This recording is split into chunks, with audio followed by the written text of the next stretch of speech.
Good evening, everyone, and welcome to the live stream. I hope you're all very well this evening. Hope you all had a fantastic weekend.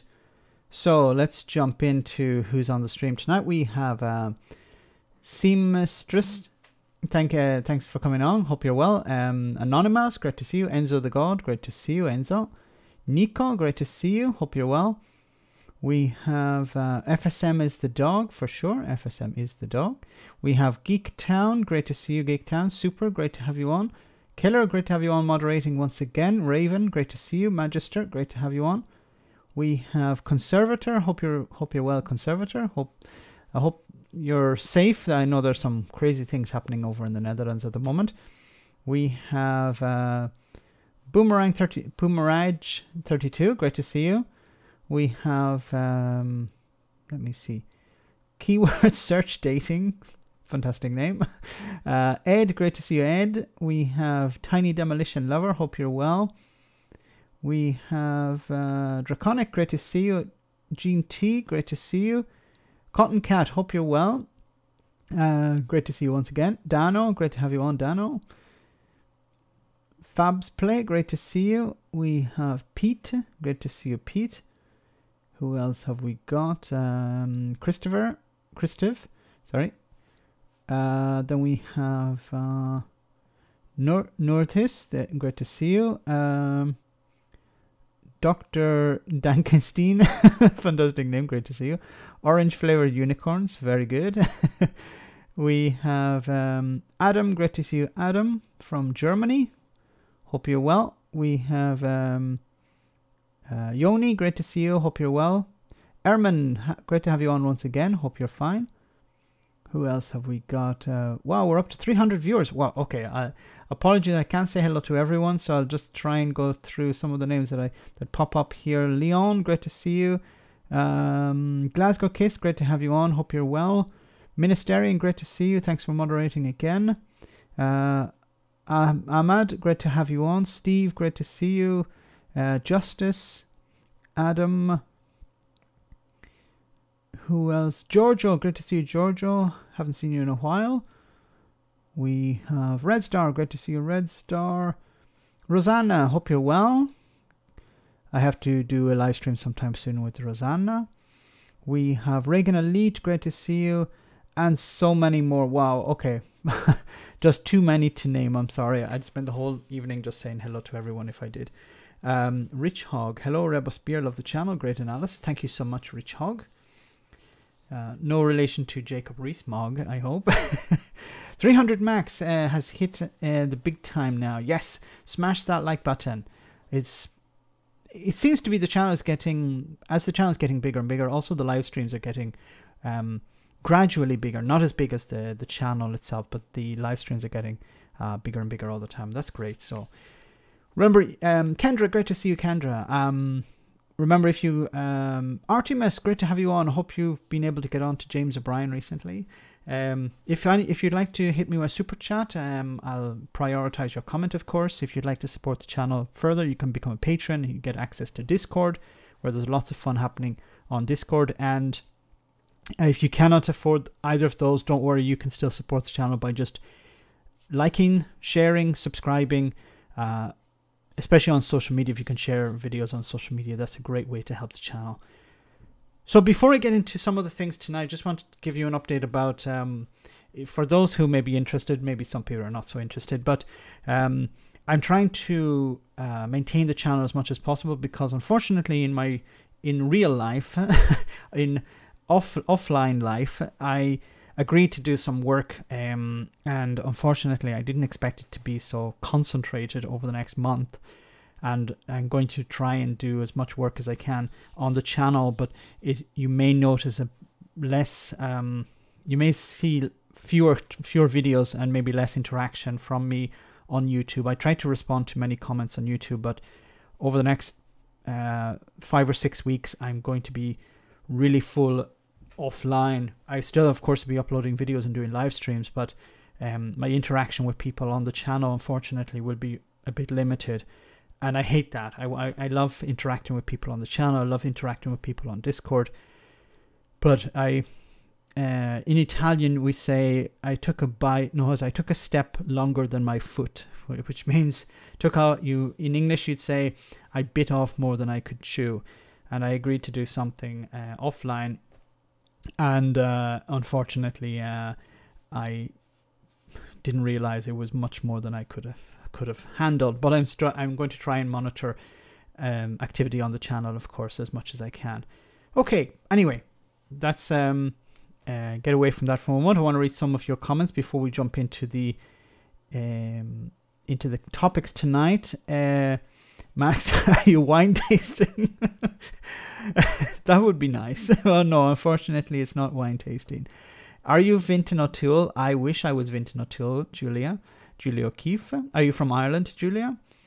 With the name O'Keefe, you must be. I'm from Ireland too, unless maybe you're new. Maybe you don't know me very well, but I'm from Ireland. I'm from Longford, so that's giving away a lot.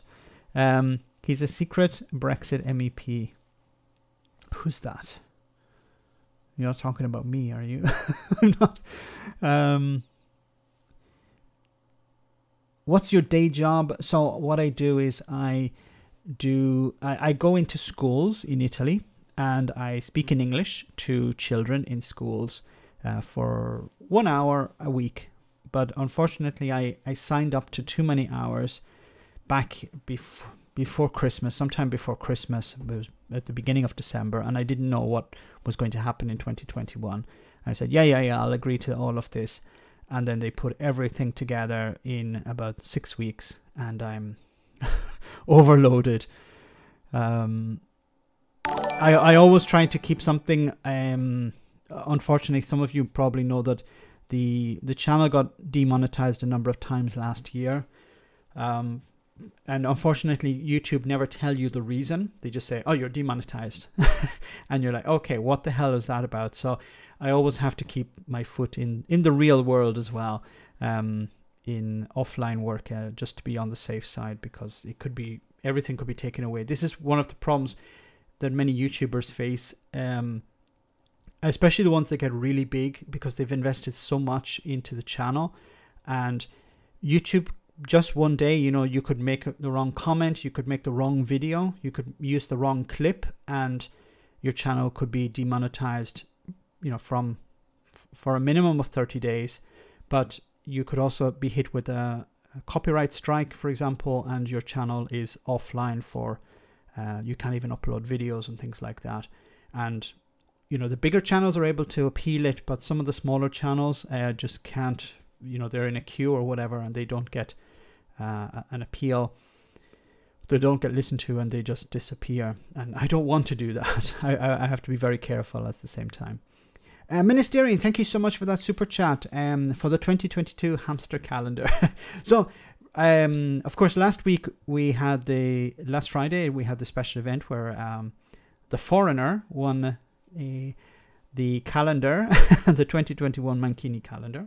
So that's been sent to The Foreigner. I hope.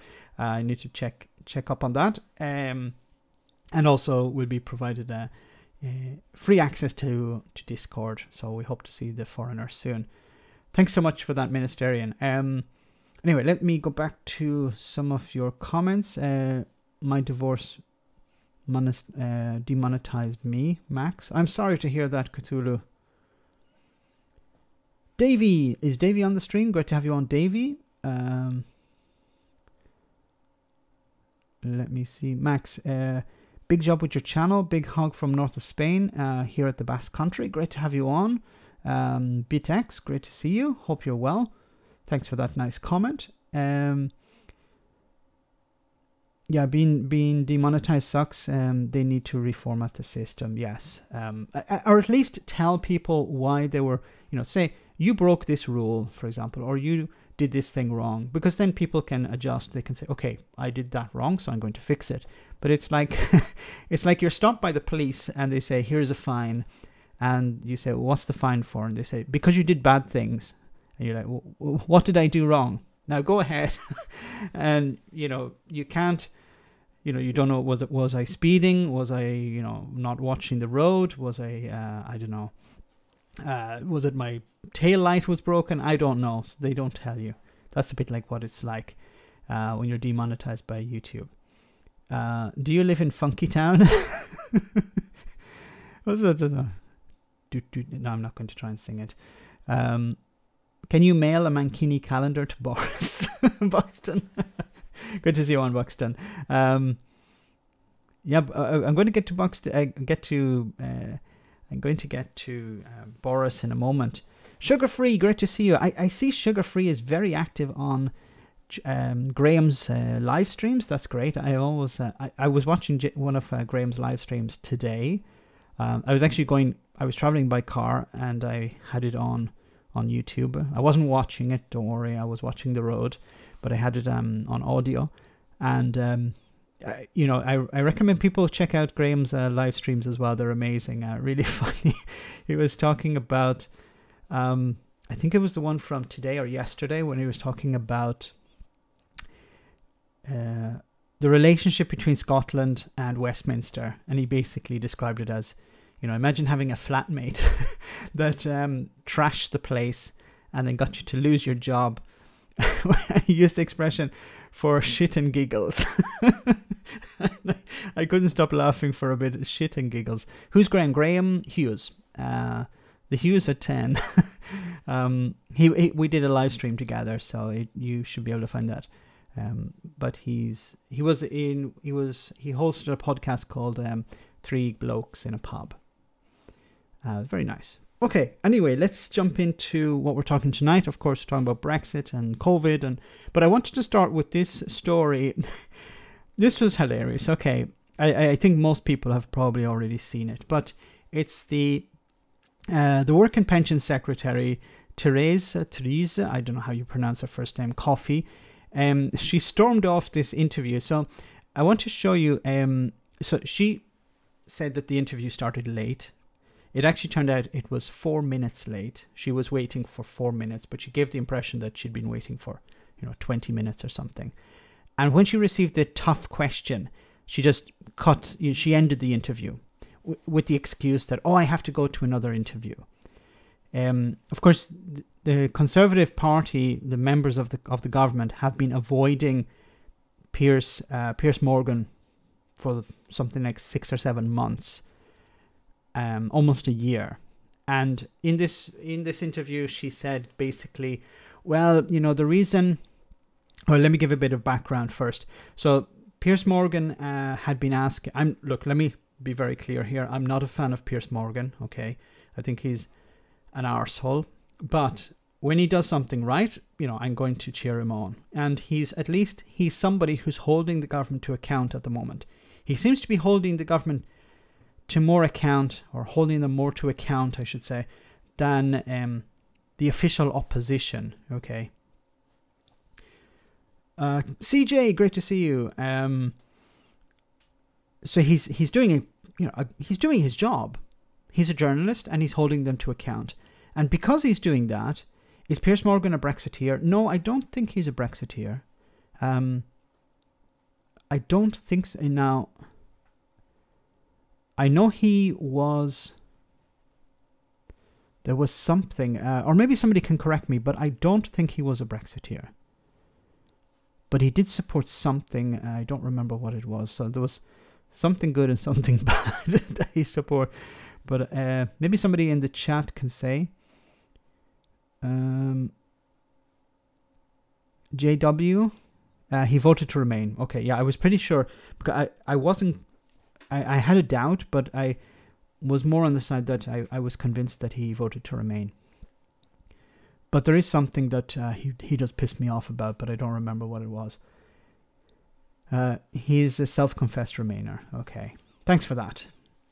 Anyway, at least he's holding politicians to account, and because he challenges them and he doesn't let them off the hook, they don't want to go on his show. They would prefer to go on the Andrew Marr show, where Andrew Marr says, Mr. Prime Minister, do you like puppies? And, Boris Johnson starts to ruffle his hair, and then, Andrew Marr says, I'm sorry, that was too much of it. That was too difficult of a question. Perhaps, are you the greatest Prime Minister of all time? But what happened recently was that Matt Hancock and other ministers and secretaries of state went on went on Piers Morgan's show, and he tore them a new arsehole. But they would continue to resist to answer the question. And then, unfortunately for Therese, she answered the question, but she gave the wrong answer. And she got challenged on it. So let's hear the interview. People, unfortunately, have died due to this. Some of that will be recognising the age of our population. Some of that will be recognising the obesity of our population. So what was happening before was that Piers Morgan was asking Matt Hancock and other, I think it was Gavin Williamson, why have so many people died? And they couldn't answer the question. They avoided answering the question. And she said, well, basically, yeah, because people are old and fat. It's the age. People are old and obesity is an issue. People are fat. Now, she didn't say it because she actually believes this. It's, once again, it's her way of deflecting, saying, no, it's not, it's not the government's fault. It's not that we haven't put in place the correct measures to deal with this. It's not because Boris Johnson was telling people to take it on the chin, or that Matt Hancock said, yeah, we're fully prepared for whatever comes our way before, as the pandemic was spreading across the world. He said, no, don't worry, we have everything, we're prepared for this. And then they were not prepared. But she's basically blaming the public. But we've been learning throughout how we can improve the different ways of trying to help people during this. At the same time, I'm very conscious of the economic impact it's had, particularly on young people. That's why we are trying to do what we can with education. It's why we've created Kickstart. It's why we're trying to make it but just to clarify, given you now employees to get involved. Listen, I applaud you for giving us some reasons, because none of that's the first time we've heard a government minister settle on a couple of explanations. Right, none of your colleagues last week could give us any. So you've given us. She's probably like, what? What do you mean I gave some? I wasn't supposed to do that. Two now, ageing population and obesity. So are you saying that the reason for us having the worst death rate in the world is because of the public? They're too old and they're too fat? I think that's a very insulting thing that you've just said. It's like she says, the reason we're losing this battle is because there are too many old people and too many fat people. And Piers Morgan says, so we're losing the battle because there are too many old people and too many fat people. How dare you say such a thing? Coffee told the same old lie about being prepared for the flu pandemic when exercise Cygnus in 2016 showed utter devastation. Well, yeah, I remember doing a video some time ago about Operation Cygnus, and more like Operation Sickness than Cygnus, but it was it was the preparations for a pandemic. It was almost how can I say, prophetic, the way that they said, we have to carry out a test, prepare for. So Operation Cygnus was about preparing for a pandemic, for the flu pandemic, and it required to buy PPE and the results of it were a disaster, and that was in 2016.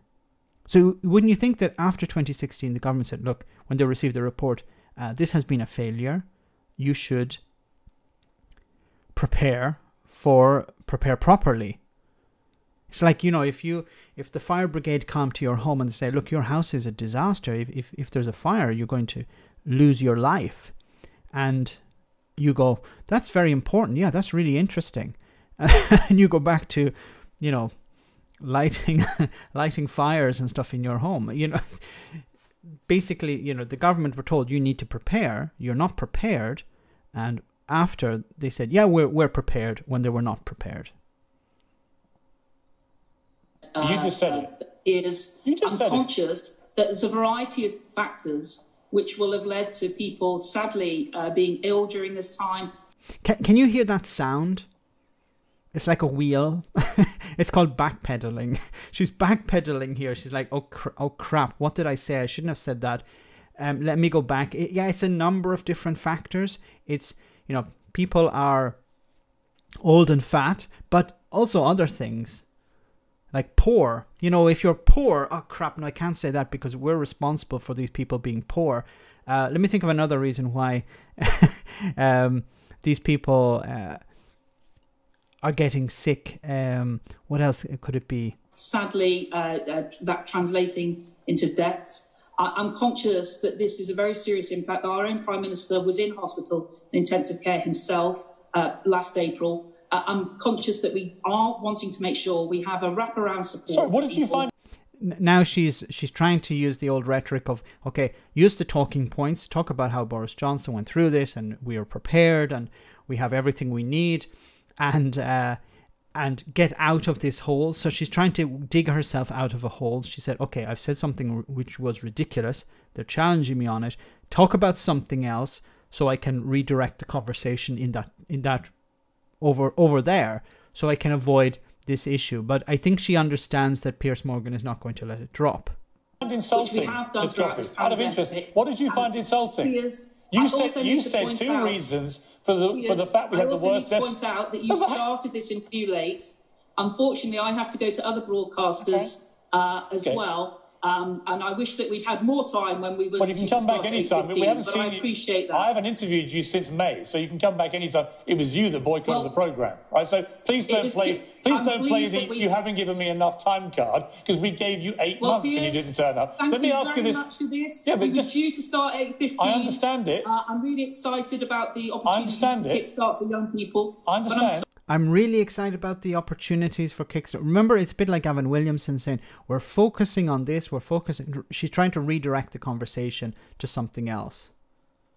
Sorry, Piers, I'm going to have to go to another broadcaster. I just wanted you to clarify, given you said I was insulting. Piers, I'm sorry, I'm going to have to go. You're going to go. You're not going to explain why you think I was the one insulting. You've already had 20 minutes of my time. I appreciate your time as well. Thank you. Bye-bye. Wow. You can see her expression. Look at her expression. It's like, crap. It's my time. I appreciate your time as well. Thank you. Bye-bye.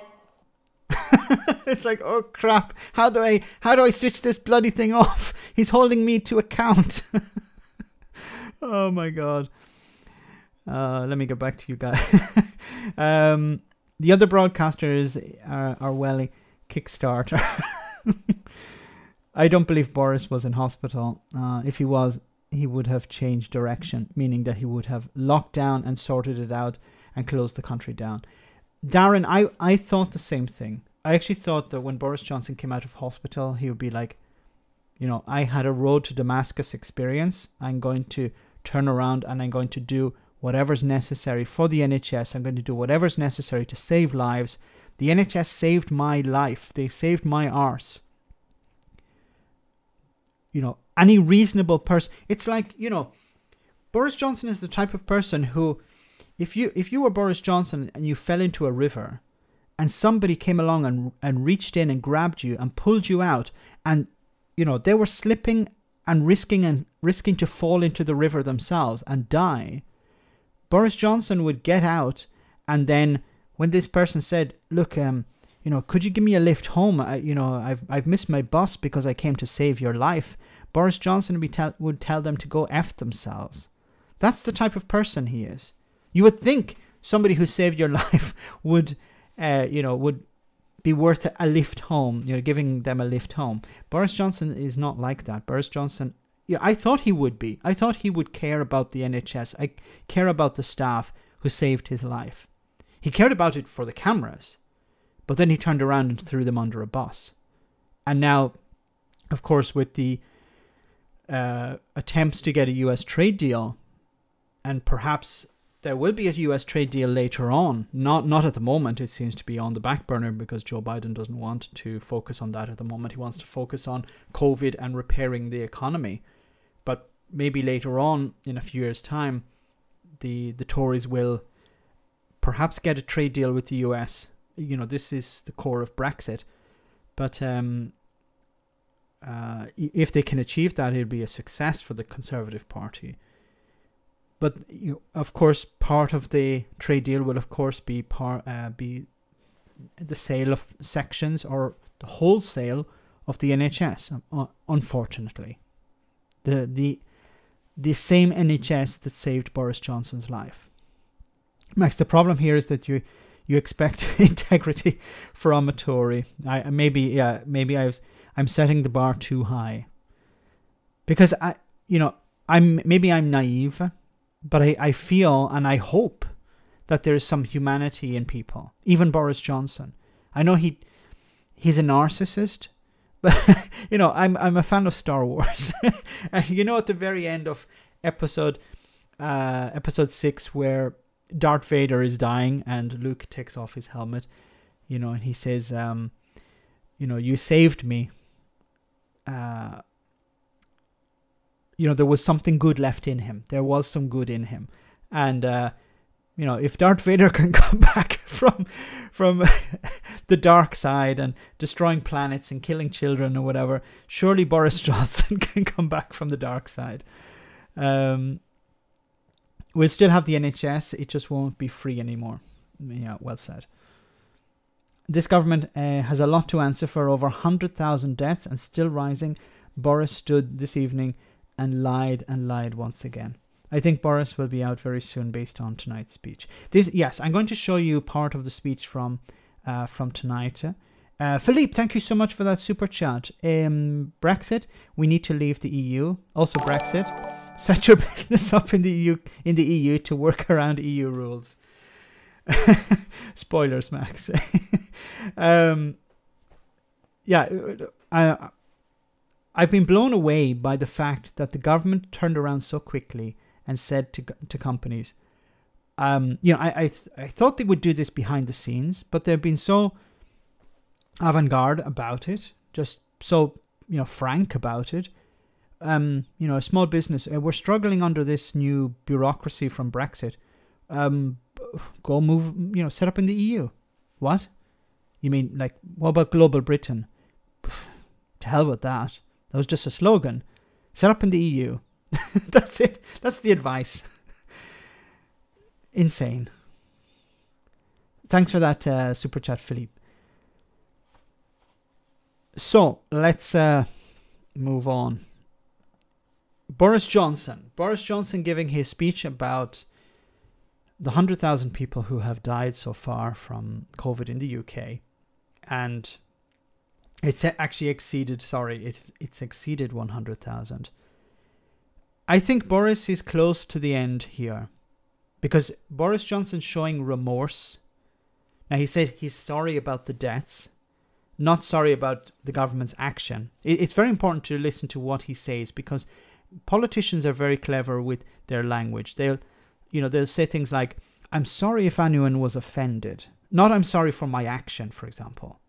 Normal people would say, look, I offended you. I'm sorry I did that. I'm sorry, that my action, I'm sorry what I did harmed other people. I tried to make amends. Politicians are not like that. Politicians will always deflect, will always say it's somebody else's fault, or if they have to apologize, it will be a fake apology, or be an apology filled with caveats. Anyway, let's hear what he had to say in this press conference. And as some people have been saying, I think these are the cracks, maybe crevices appearing in his position. I don't think he's going to last much longer. I'm sorry to have to tell you that today the number of deaths recorded from COVID in the UK has surpassed 100,000. And it's hard to compute the sorrow contained in that grim statistic. The years of life lost, the family gatherings not attended, and for so many relatives, the missed chance even to say goodbye. Somebody said, I think maybe it was Graham actually, had said that this number, I think, is twice or maybe two or three times. It's twice or 3 or 4 times. I don't remember exactly how many, but it's a huge number. Times the Blitz, the deaths from the Blitz. So when the bombing campaign by the Luftwaffe in over London in 1940. Maybe Jim can correct me on that, but it's this is unprecedented. The numbers that died during World War II in London during that bombing campaign. is something like half the number of people who have died from COVID in the same in less than a year. I offer my deepest condolences to everyone who's lost a loved one. Fathers and mothers, brothers and sisters, sons and daughters, and the many grandparents who've been taken. And to all those who grieve, we make this pledge that when we've come through this crisis, we will come together as a nation to remember everyone we lost and to honour the selfless heroism of all those on the front line who gave their lives to save others. What about fixing problems, fixing things that have not worked? You know, it's all good and fine saying we're sorry about people who died, we're sorry about, you know, the struggles that families have gone through, we're sorry about all those who have suffered on the front line working, you know, in the NHS. Well, what are you going to do to fix it? That's what's important. Words mean nothing at this stage. Actions mean everything.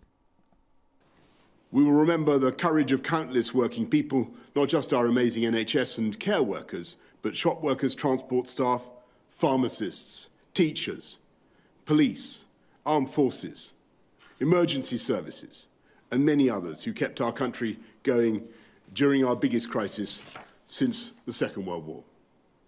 We will commemorate the small acts of kindness, the spirit of volunteering, and the daily sacrifice of millions who placed their lives on hold time and again as we fought each new wave of the virus, buying time for our brilliant scientists to come to our aid.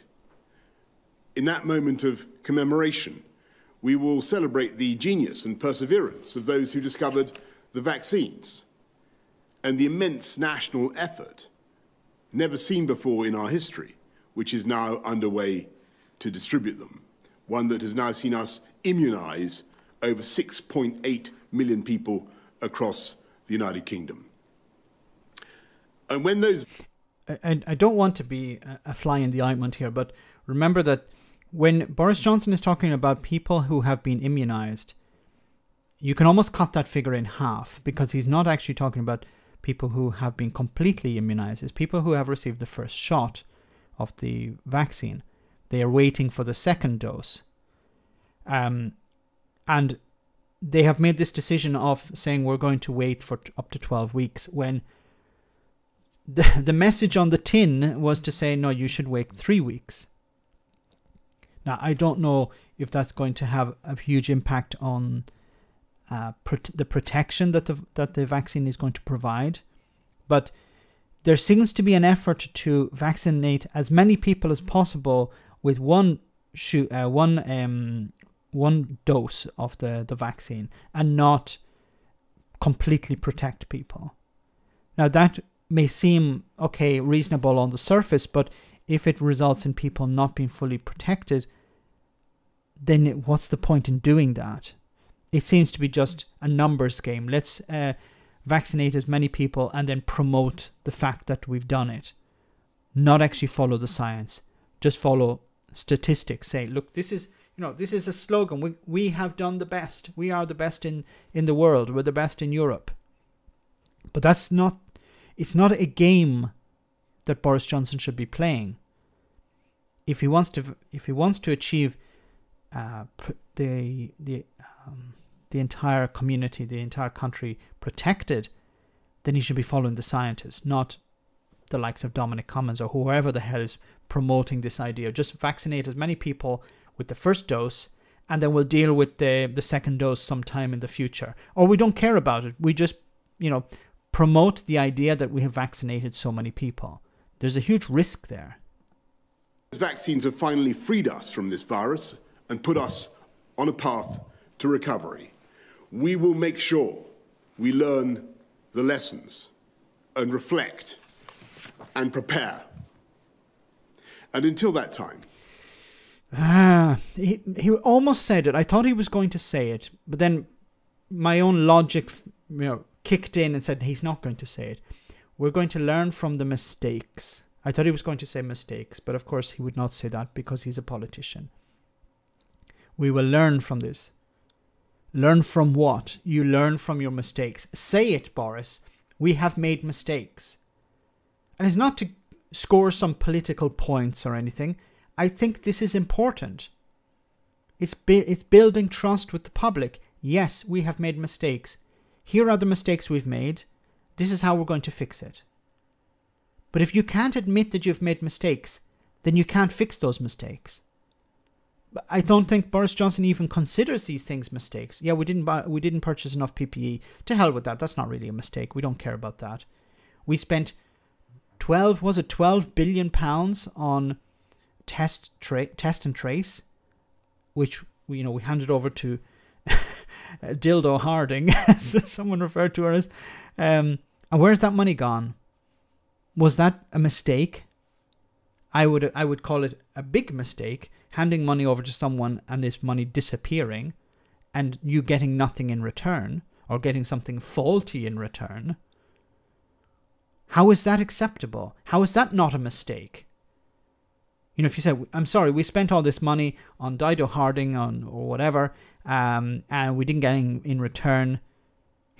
Just imagine for a moment. Imagine for a moment that the Labour Party was in charge here.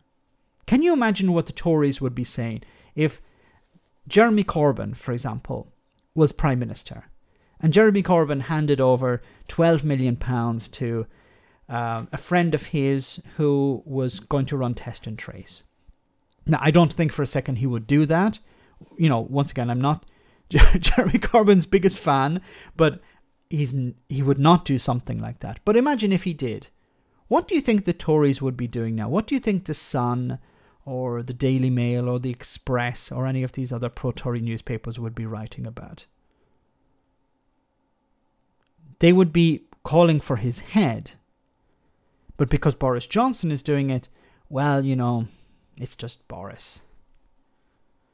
What's a bit of corruption between friends?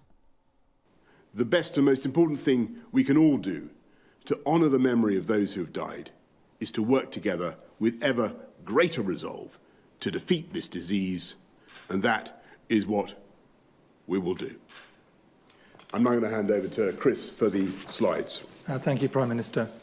On this very sad day, I've just got three slides. The first is the number of people testing positive for COVID in the UK. And as you can see on this graph, the number peaked at an extremely high number. It is still at a very high number, but it has been coming down. I want to just put one caution on that. Actually, if you look at the graph, so, is it ever going to get down to where it was at the beginning of October? Because it's going down, but as he said, it's still at a very high number. Like, the vaccination will help, but as I said in another video, it's going to take at least a year to get the vaccine rolled out completely. Now, I don't know what the current rate for vaccinations are, because it's very difficult to understand how many people have been vaccinated, because some people have been given the first dose of some vaccines and some have been given the complete dose of other vaccines, and it's hard to know exactly how many people have been vaccinated, because in some cases it's half a vaccination. I think it was, I uploaded a video recently, or I was mentioning a video on the stream where it was from Channel 4, where they said that if the government wanted to have everyone vaccinated by the end of the year, they would have to be doing 2 million vaccines a week. And they're nowhere near that at the moment, as far as I know. Which is that Office for National Statistics data demonstrates a rather slower decrease, and I think we need to be careful that we do not relax too early. Next slide, please. The number of people in hospital with COVID is still an incredibly high number, over 35,000 people. And as you can see in this graph, it is flattened off. It is not still rising overall. It is substantially above the peak in April. Over this time, it looks as if it's coming down very slightly in some areas, including London and the southeast and the east of England. But there are some areas of the country where it is still not convincingly reducing. So it is still at a very high level throughout the country, and NHS staff are working incredibly hard with many very sick COVID patients. Next slide, please. And finally, on this day, the number of deaths. At the moment, this looks as if this has flattened out, but at a very high level.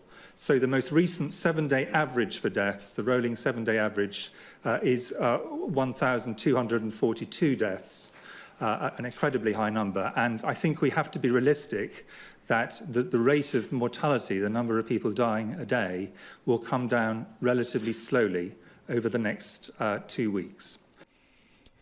Isn't it amazing how when the numbers were like a few hundred a day, it was front page news. Now that it's about 1,200 a day, it hardly even registers in the papers anymore. We're not even talking about the number of people who are dying. We forget. This is extremely concerning because it takes the pressure off the government. And what's happening at the moment is you have the Tory MPs who are more concerned about bloody statues than they are concerned about what's happening with COVID or what's happening with Brexit. They're talking about wokeness. They're talking about protecting statues instead of protecting lives. But 1,242 deaths average is around 200 less than the worst night of the Blitz. Wow. One death a tragedy, thousands a death a statistic, yes. Max, how many are dying daily in Italy right now? Well, I'll show you.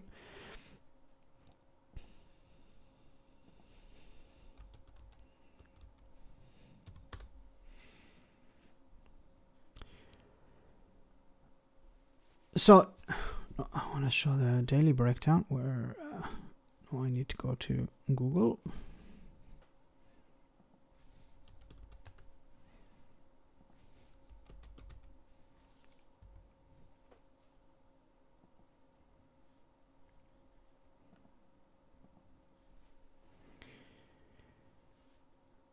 So we had on the 25th, yesterday, we had 420 deaths and new cases. We had 8,559. So the situation in Italy is not perfect, not great, but the number of deaths is much lower than the UK. Now, and I put this down to the current restrictions that we have. For example, where I am in let me see if I can zoom in a little bit. So in this area, let me see if I can show you Veneto. No, it just shows the number of total cases between January the 12th and January the 25th, 18,000 cases. But the reason, I think the reason is because we still have a great number of restrictions in place, because we have mask wearing both indoor and outdoor. Social distancing is maintained in shops. For example, I went to a shop today and maximum number of 5 people can enter. Public transport, there are fewer people using public transport, but I've been speaking to some people and they said, look, more and more companies just want people to work from home. And I think that's the same as what's happening in the UK. But I see reports from the UK where people are walking around without masks on. Now, some people say, look, it's not that important, but if you look at what we're doing here in Italy, mask wearing all the time. I know it's annoying, but it seems to be helping, I think. We had 400 deaths today or yesterday, compared to 1,200 in the UK. We have these different regions. So, for example, if I want to travel outside my region, I need a certificate. I need to print out a certificate and write down the reason why I'm leaving. Sorry, not my region, my province, my area. I'm not allowed to leave the region, so I can't go to Rome, for example, or go to Milan. I have to stay where I am, unless there's some emergency. So I think that's helping. It's extremely damaging to the economy, of course. For example, restaurants and bars are closed at 6 o'clock. And non-essential retail, as far as I know, I think it's still the case, is closed on Saturdays and Sundays. So I think that's maybe helping. I don't actually know the situation in the UK at the moment. Is non-essential retail closed, or is it still, or has it been reopened? Because you hear some things about lockdown, and then I don't hear much about it for a while. France, deaths 401 per day, on average 7 days. New cases 20,000 per day. Is that rising, Cotton Cat? You know, yeah, like 20,000. Is that up or down on the previous week? Like, some people are forced to go to work either because companies won't pay them to stay at home, or they won't be able to feed their families. Yes, that's fundamental. It's the support. People need financial support. If you don't support them, then they'll, you know, what's their alternative? They say, look, I'll have to take the risk, because if I stay at home, I'm not going to be able to feed my family. The comments are hardly readable. Light background. Oh, sorry about that. Conservator, thanks for that warning. Apologies for that. Can you see now? I don't know how I can change this. I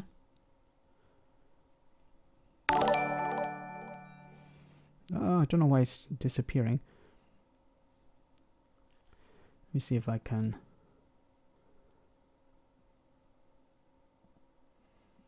No, if I try to zoom, it doesn't.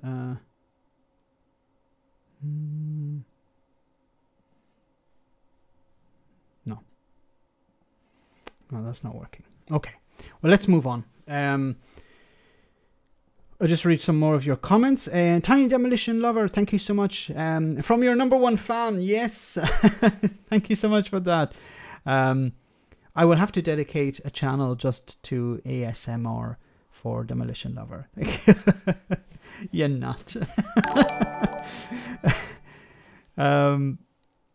Save your money for more more important things than me.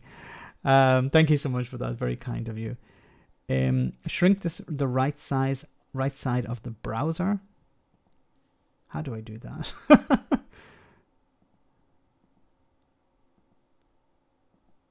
No, that's just getting smaller and smaller.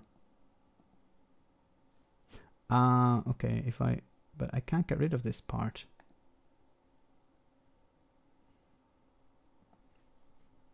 If I go, maybe if I do this, haha. No, I go zoom and it doesn't. When I go, how about, I'm zooming out. I'm getting smaller, but it's getting bigger. It doesn't make any sense.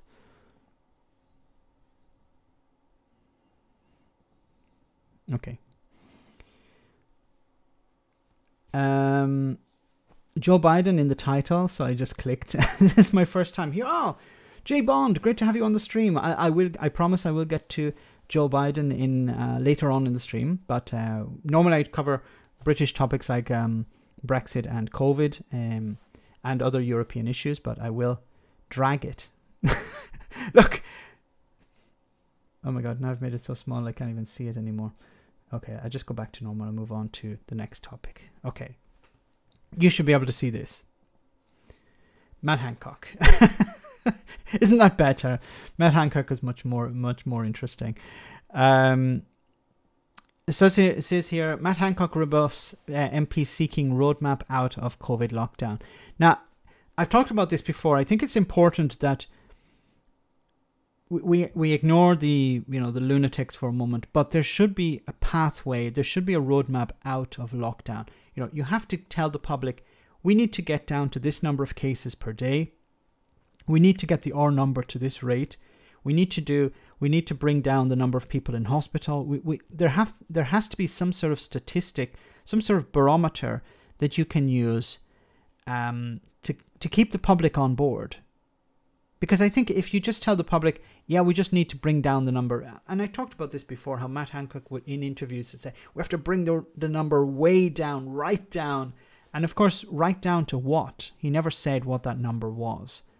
And he just said, yeah, we need to bring it down. And of course, the lunatics within the party are jumping on this and undermining the government's message. And of course, converting more people to their cause. So it says here the Health Secretary, Matt Hancock, has fired a coded message at MPs seeking a roadmap out of COVID restrictions, saying the pressure on the NHS is too great, with hospital admissions still almost double the April peak.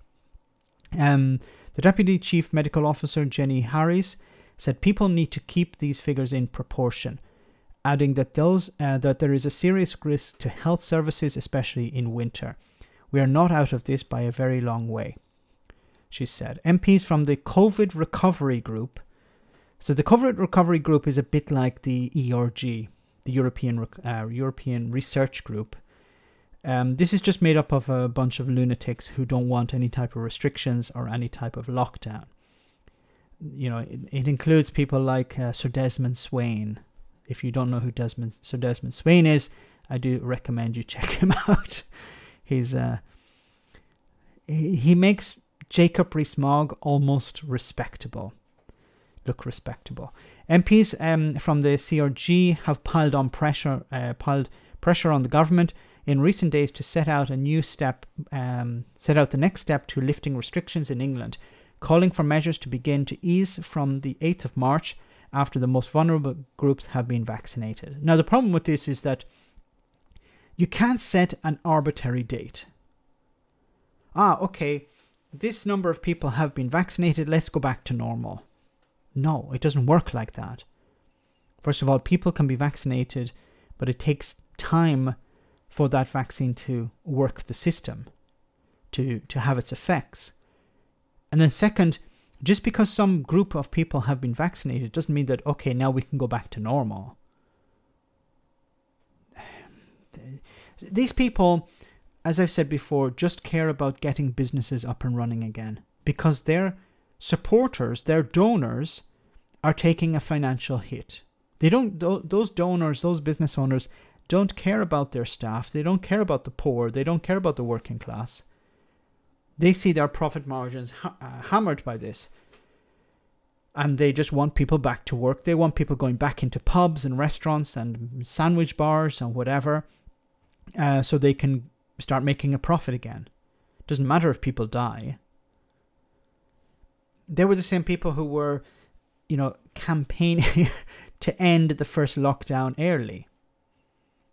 Anyway, there are more people on ventilators than any time in this whole pandemic, Hancock said. Of course, I understand the yearning people have to get out of this. We have to look at the facts on the ground and we have to monitor those facts. But I think, explaining the details to people, explaining, look, this is where we have to get to. This is where we have to be. 600 people watching and only 258 likes, that's not good enough. The hamsters will be angry. The hamsters will rebel. They will revolt. And, they'll bring the channel, they'll bring the stream down. They will do that. Listen to Desmond Swayne. I'd rather needles in my eardrums. Well, good point, Mart. Bobag, yes. I don't know who you're talking about, but a Bobag. Matt Hancock, yes. Germany isn't planning on opening until they reach 50 cases per 100,000. Right now it's 100 cases per 100,000. See, at least there's a target. Have a target. Say, now when we reach this, we can consider reopening. But there is no target. But Boris Johnson and Matt Hancock are not saying this is the target. This is where we have to be. She's a killer queen. Never forget. Johnson made a joke about sourcing ventilators as Operation Last Gasp. No. Did he say that, sugar-free? Actually, now that I remember, now that it triggers something in my mind. I remember something about that. Operation Last Gasp. But Boris Johnson, you know, would you really put it past him? You know, he said, let's take it, you know, people just need to take it on the chin. Take it on the chin. My God. Anyway, Mad Hamster. Pick one, Max. I saw two orange faces and then a hand and a I was gonna say melanzane. In Italian, called melanzane is damn it, what is it called? Eggplant. Aubergine. Get a target. Yes, there must be a target. They have to set. This is where we have to be. This is where we need to be. When we get to this stage, then we can consider reopening, because then the public will be monitoring it constantly, understanding, okay, this is where we have to get to. Of course, there's very little the public can do. You know, telling the public, wash your hands, stay at home, don't use public transport, you know, wear a mask, whatever. The public can do that. But I think perhaps it's the reason that they're saying we don't want to get to we can't get to this target, or we're not going to give you a target, is because then the responsibility is on the government. Because if the people say, look, we're doing our job, we're upholding our side of the social contract, what about the government? Why aren't they holding up their side? And they say, yeah, but we need people back into work because, you know, profits and stuff. Anyway, well, we're almost halfway through the stream and I'm still far behind. Okay, I want to, before I move on, I want to just take a little break. Of course, our little comedy moment. I want to show you this funny video about Boris Johnson. And then we'll get back to the serious discussion in a moment. So enjoy this funny video. Hush-a-bye, Boris, don't say a word. Slumber throughout the day. What a morning it was, now it's nap time, because you can do much less damage that way. Hush-a-bye, Boris, forget all your cares. Time for your afternoons is, 'cause the longer that you're unconscious, the safer the nation is. So sleep while the country crumbles, and dream your favourite dream of easily impressed young researchers with daddy issues and low self-esteem. Hush-a-bye, Boris, snooze all the day, no one will rock the bow. All your tasks delegate to your ministers. Wait, Boris, please wake up now. Wake up, Boris. Seriously, wake up. Gavin Williamson's doing an interview on the TV. Wake up, Boris! Wake up! Somebody just asked Jacob Rees-Mogg about poor people. Wake up! Oh my God, Priti Patel's trying to smile! Wake up, Boris! This video was made possible by the... Fantastic. Wake up, Boris. And I know he did say that. Horrible. Afternoons is... Yeah, I don't know if Ziz has a double meaning. Akbar Ali, thank you so much for that super chat. Could UK businesses move to Northern Ireland and solve their Brexit problems without leaving the UK? That's a very interesting question. I think no, not really, because because Northern Ireland is not fully, as far as I don't think it's fully the case. Northern Ireland is not fully inside the single market and customs union. They're aligned with the single market and customs union. So it would, for example, Northern Ireland, as far as I know, as Northern Ireland is not aligned with, for example, employment legislation. So it's under, it's not aligned with the EU employment legislation. So you could move your business to Northern Ireland, but it wouldn't. It might cover some problems, but I don't think it would cover everything. So it would make more sense to move to the EU. So while it would be, I think it would make life easier for some businesses, but I think in most cases it wouldn't be the case. It wouldn't be enough.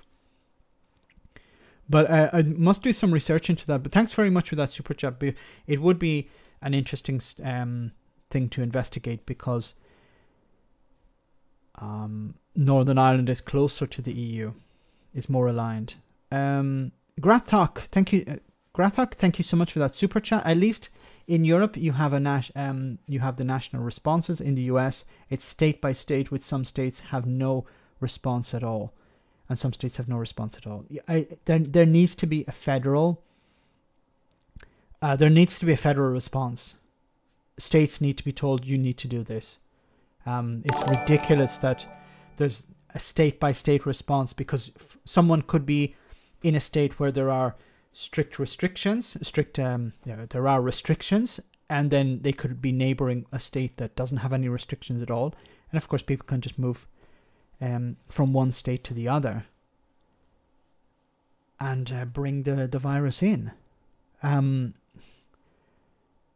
You need to have a federal, and unfortunately, I think Joe Biden is going to suffer some backlash if he tries to deal with these states and say, look, you need to fix your problems, because some of them are run by Republicans, of course, and they're going to say, well, we don't give a crap what the federal government does, especially if it's a Democrat who's president, will actually run against you. The borders in the Irish Sea.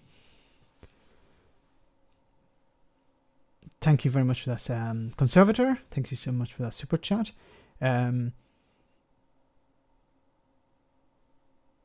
no, it's the borders in the Irish Sea, but I'm thinking of, for example, employment legislation and things like that. If you have staff, but I don't know. I need to do some research into that. But there are restrictions on things going across the border anyway. Fist pump, thank you so much, Trevor. Very kind of you. Thank you so much for that super chat. Super sticker, I should say. Yes, so somebody said, I forgot. Somebody suggests I need to get rid of these damn zombies. I need to find a new icon. So let's move on. I'll just close this and this one.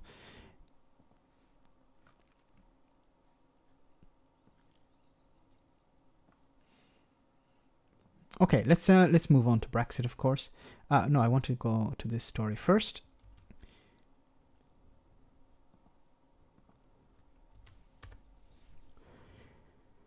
So, we've seen how Brexit is damaging to the UK, but now we're also seeing how Brexit is a boom for foreign companies. For example, nations bordering the UK or close to the UK, bordering the across the sea, very close to the UK. For example, the Netherlands. And here's a story from The Guardian. It says Brexit Dutch warehouse boom as UK firms firms forced to invest abroad. Just as you were talking about. Hornby and JD Sports among firms after space to offset port delays, extra freight costs plus new VAT and customs fees. Wasn't JD Sports a supporter of Brexit? Or maybe I'm mistaken. Logistics and warehousing companies in the Netherlands are being inundated with requests from British businesses looking to rent warehouse space as the country experiences a Brexit boom in investment and jobs. You know, when Boris Johnson, Jacob Rees-Mogg, Nigel Farage were talking about we're going to create jobs, Brexit is going to create jobs. Well, they were not lying. They didn't explain which side of the border they were talking on. You know, they didn't mean in the UK. They meant, you know, we're creating jobs. We didn't say in the UK. We never said it was going to be in the UK. Thousands of small businesses have been plunged into crisis by the UK's departure from the EU, with exports to the continent collapsing because of delays at ports, increased shipping costs, and the sudden addition of VAT, customs duties, and in some cases tariffs on shipments sent from the UK to customers within the bloc. So I just jump back. Ermin, thank you so much for that super chat. No need to move to Northern Ireland for UK businesses. They're being told to move to the EU directly. That was my impression, is if the government are saying, you know, just move to the EU, then it's probably not the case that... Sports Direct, sorry, thank you very much, Mark Nichols.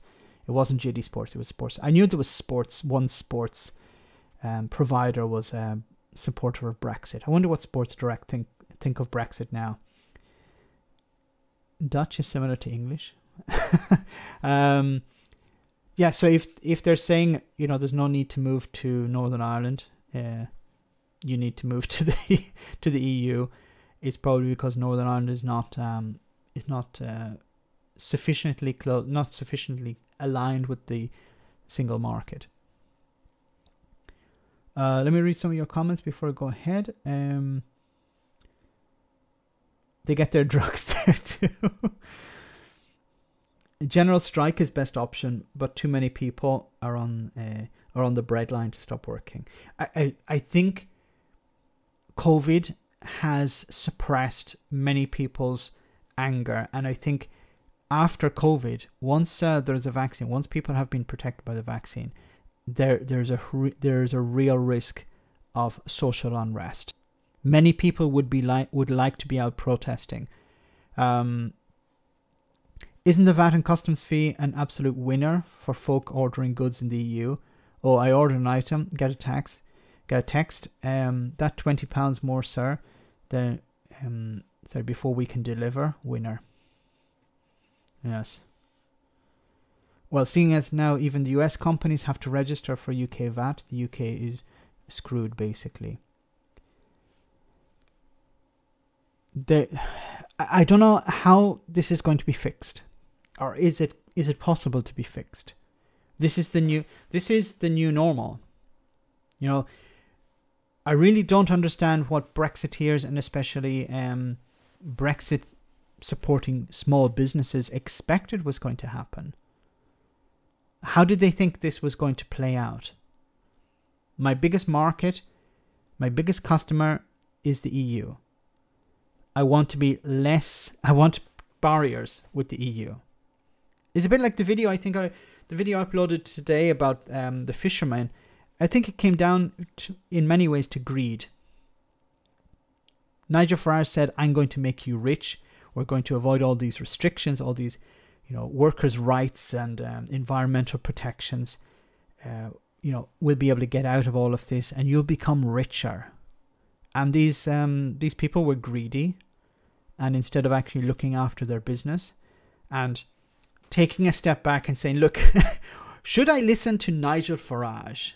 Should I listen to Boris Johnson? People who have a track record of lying. You know, would you buy, this is a question for anyone, for a Brexiteer as well, would you buy a used car from Nigel Farage? If you would, then I don't know what else to say. Anyway, many have been left with no option but to invest in distribution networks within the EU, and the Dutch logistic companies are reaping the rewards. Netherlands logistics companies have been flooded with calls for help, while the number of British companies searching for a base in the country has doubled in the last 18 months. The Netherlands Foreign Investment Agency, NFIA, said on Tuesday. The agency has a list of more than 500 global firms considering investing in the Netherlands because of Brexit, half of which are UK companies. The toy train maker Hornby and clothing retailer JD Sports are amongst those to be considering warehousing in the Netherlands. This is creating jobs. This is creating investment for the Netherlands. Rotterdam, Amsterdam as well. The move will save you. The chief executive of Lindy. Sorry, no, I wanted to read another part.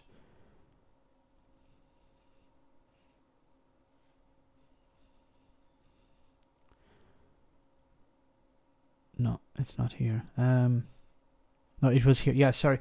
DPT, the courier service used by Burfield, paused its road services to Europe, blaming new border procedures and additional customs paperwork for increased transit times. Customers have been complaining to even strokes about higher shipping costs and waiting times. Some have demanded refunds. As a result, Burfield wants to rent a warehouse in the Netherlands or Belgium and employ new staff overseas.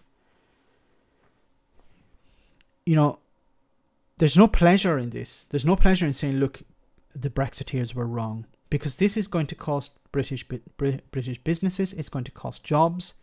People who are working for small businesses now are going to lose their job, and someone else is going to be employed in the EU to do that job. And because, you know, and the most annoying thing about this as well is that the Brexiteers voted to get rid of freedom of movement. Priti Patel celebrated in Parliament the end of freedom of movement. So if freedom of movement had been protected, at least, you know, these companies in the Netherlands, for example, could say, let's hire these British people. Okay, they're not going to be working in Britain, but these people would still have a job. They could move to the Netherlands, they could move to Belgium, they could move to the continent, get a job, and have a life. But because freedom of movement has been ended, they can't even do that. Really, you know, I try to get my head around the fact that ordinary people supported this. Well, how did anyone benefit from this? How did ordinary people? I understand how Nigel Farage and Jacob Rees-Mogg and Boris Johnson and the billionaires who backed it and gave, you know, dark money to the likes of what was it, Cambridge Analytica, in order to run ads lying to the public. I understand how they benefited from it, but I still can't understand how ordinary people benefit from Brexit. They didn't. Just accept that. They did not. They never will. They were conned into thinking that they would. And probably, I think the worst part of all of this for young people is, let's park Erasmus for a moment. Let's park all of these other issues. Freedom of movement. There are going to be jobs created. Steve Bannon as well. There are going to be jobs created in the EU because of Brexit, and young British people won't be able to benefit from that. The next time Jacob Rees-Mogg or Boris Johnson or Nigel Farage is on TV, I hope somebody will ask him that. Why did you take away my freedom of movement? Because we don't want these immigrants coming in. No. You've taken away my right. This was my right. I didn't want this right taken away. You took that from me. You still have freedom of movement. You have enough money to go and set up in Germany or in France or wherever you want. Anyway, Ian Duncan Smith, yeah. Don't get me started on Ian Duncan Smith. Johan, thank you so much for that super chat. Very kind of you. Anyway, let's very kind of you. Thanks so much for that.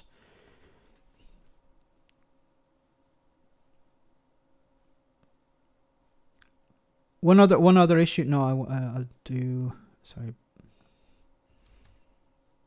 I hate to be all this doom and gloom. No, let's move on to something else, because Brexit is just is quite depressing, because it frustrates me, because I know that young people are taking the brunt of this, and young people have to suffer the consequences of the decisions of, I'm sorry to say, but generally the older generation, or middle class racists who had not, who are not going to suffer the consequences. Insurance will cost a fortune now too. There was a report, damn, I don't have it now, but I will try, I might do a video on it. It was about the cost of, this was another aspect of Brexit that the fishermen did not think about. Trawlers consume a huge amount of fuel. They're extremely fuel inefficient. And because the fuel is so expensive, and because, they consume a lot, the European Union was compensating British fishermen, when the UK was a member of the European Union, they were compensating British fishermen to the value of about £30,000. So they had a subsidy. There was a subsidy, basically. They were giving fishermen free fuel up to the value of £30,000. That's gone now. Now, those fishermen must have thought about that. Now their fuel is going to cost more. It's going to cost more. The government aren't going to compensate them for that. Oh, you lost your £30,000 grant for fuel. Oh, well, tough luck. There are donors who don't make PPE that we need to hire to do PPE, and we need to give that money to them. The Unknown, thank you so much for that super chat. Unfortunately, your name is unknown. Government policy from day one, profit over lives. Yes, 100%. I agree 100%. Profit over lives. Not fishermen, fisher people. Sorry. Lenny, you're right. Max, why are the Tories still polling ahead in the polls? In England, right-wing and destroying the union. I think it's a sort of fatigue at this stage, because they have destroyed. There used to be a time where people would say, "Look, I want a politician who will look after me," and Boris Johnson and the Conservatives have just lowered the bar so much. You used to celebrate achievement. There was a time when we would celebrate achievement, and now it's a celebration of failure. Boris Johnson, we didn't get the test and trace working. Okay, well, yay, but let's move on to the next challenge. There's no consequence. There's no punishment. And the public just are overwhelmed with failure after failure after failure that they just give up. And no, but that's not an answer to your question. Why do people continue to support Boris Johnson and the Tories? I think it's maybe a polarization. The country has become so polarized. It's not that people like Boris Johnson or care about Boris Johnson. It's just they don't like the other side more. And unfortunately, it's something we've seen in the United States as well. Donald Trump won something like 70 million votes. Or 75 million, I don't remember exactly how much it was. A huge number of people voted for Donald Trump, even though he crashed the economy and he completely ignored the pandemic, which fed into that and caused how many hundreds of thousands of people who are dead at the moment because of his actions. Gaslighting is another one, yes. No, there's you're exaggerating, you're over your 75 million. 75 million. Yeah, the gaslighting of we're not all, there aren't that many problems really. You're exaggerating things. You're overly concerned. I think it's part of that.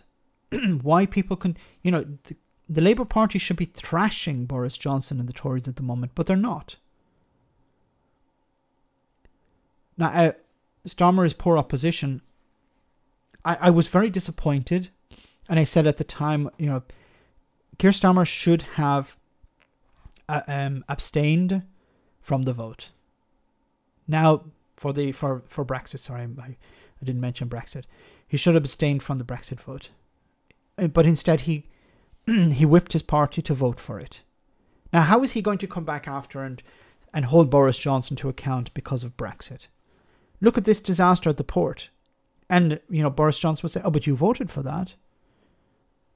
What is he going to say? No, I didn't vote for that. I didn't vote for this. You're supposed to be... You say, oh, no, but you voted for it. Come together. Let's work together and fix this together and not do anything. Media says communist...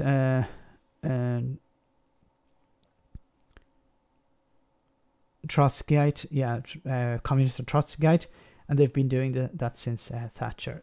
I think it works on some people, but I think it's starting to wane somewhat. The communist thing doesn't really stick. It still sticks with some people, but not so much, I think, anymore. Starmer needs an attack dog. He definitely does. He needs to bring somebody up there, and they need to be... So they need somebody who's on the TV all the time attacking the government. Somebody who's like a backbencher, not a front bencher. So somebody who doesn't have responsibility. Be like the Tories, like Ian Duncan Smith. Ian Duncan Smith, the placeholder politician, I like to call him. He just serves a purpose to parrot the party line. But he's never responsible for anything. He can't be held to account because he has no rank.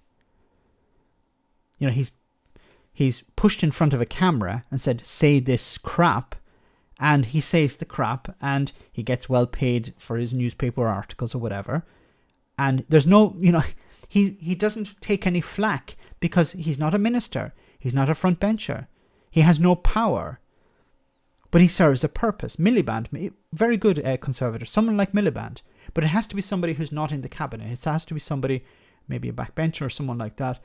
David Lammy, perhaps, but, and I hate to say this, but the Tories would focus on, and I've seen horrible comments in the comment section on videos where David Lammy has appeared, just racist, all racism.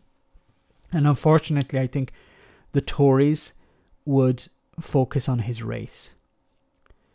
It has to be somebody who has no baggage, or someone who can just... Jess Phillips would be a good option, I think, as well. Zara Sultana would be a useful attack dog as well. Barry Gardner, he's too nice. Barry's a nice guy. Barry's the type of person you'd bring home to your mother.